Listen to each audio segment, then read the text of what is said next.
OIR-4 নামের এক বিশাল আকৃতির গ্রহাণু পৃথিবীর দিকে ধেয়ে আসছে, যা আঘাত হানলে বড় ধরনের বিপর্যয় ঘটতে পারে বলে জানিয়েছেন জ্যোতির্বিজ্ঞানীরা। এদিকে নাসা, রসকসমস, CNSA ও ইসরো সহ বিভিন্ন মহাকাশ গবেষণা সংস্থা গ্রহাণুটির গতিপথ পর্যবেক্ষণ করছে। বিজ্ঞানীরা জানায় গ্রহাণুটির আকার 40 থেকে 100 মিটার এবং বিজ্ঞানীরা একে সিটি কিলার বা শহরের খুনি নামে অভিহিত করছেন। 2024 OIR-4 নামের এই গ্রহাণুটি 2032 সালে পৃথিবীতে আছড়ে পড়তে পারে। মালয়েশিয়ান প্রযুক্তিতে তৈরি অত্যাধুনিক cleaning machine modern vacuum cleaner যে কোনো ধরনের ধুলো ময়লাকে পরিষ্কার করে ঘরকে করে তুলুন চকচকে ও আকর্ষণীয়। Modem, brand of luxury.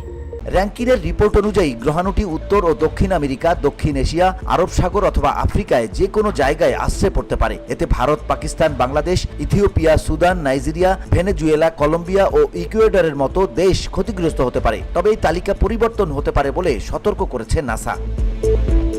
March মাসে টেলিস্কোপের মাধ্যমে গ্রহাণুটিকে ভালোভাবে পর্যবেক্ষণের সুযোগ পাওয়া যাবে। এরপর এটি মহাকাশের আরও গভীরে সরে যাবে। তাই এর উপর নজরদারিতে ইউরোপীয় মহাকাশ সংস্থার ওয়েব স্পেস টেলিস্কোপ ব্যবহারের সিদ্ধান্ত নিয়েছেন মার্কিন জ্যোতির্বিজ্ঞানীরা।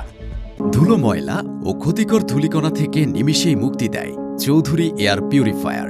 এর শক্তিশালী সাকশন ঘরের কোনায় কোনায় লুকিয়ে থাকা সকল ধুলা টেনে ফিল্টার করে এবং বের করে আনে নির্মল ও স্বাস্থ্যকর হাওয়া।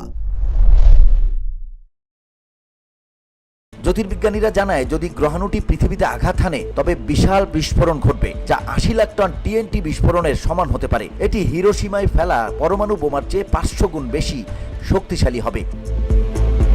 তবে অনেক বিজ্ঞানীরা মনে করছেন এটি বায়ুমণ্ডলে প্রবেশ করে বিস্ফোরিত হবে, যা প্রায় 50 কিলোমিটার ব্যাসার্ধের একটি অঞ্চলকে ধ্বংস করতে পারে। এ বিষয়ে নাসা জানিয়েছে 100 বছরে একবার মাঝারি আকারের গ্রহাণুর সঙ্গে পৃথিবীর সংঘর্ষ হয়, তবে বেশিরভাগ ক্ষেত্রেই এটি বায়ুমণ্ডলে পুড়ে যায়। বর্তমানে 2024 OIR-4 এর পৃথিবীতে আঘাত হানার সম্ভাবনা 2/3। বিজ্ঞানীরা আশা করছেন ভবিষ্যতের গতিপথ পরিবর্তন হয়ে গেলে এই ঝুঁকি কমে আসবে। VOD Bangla news desk.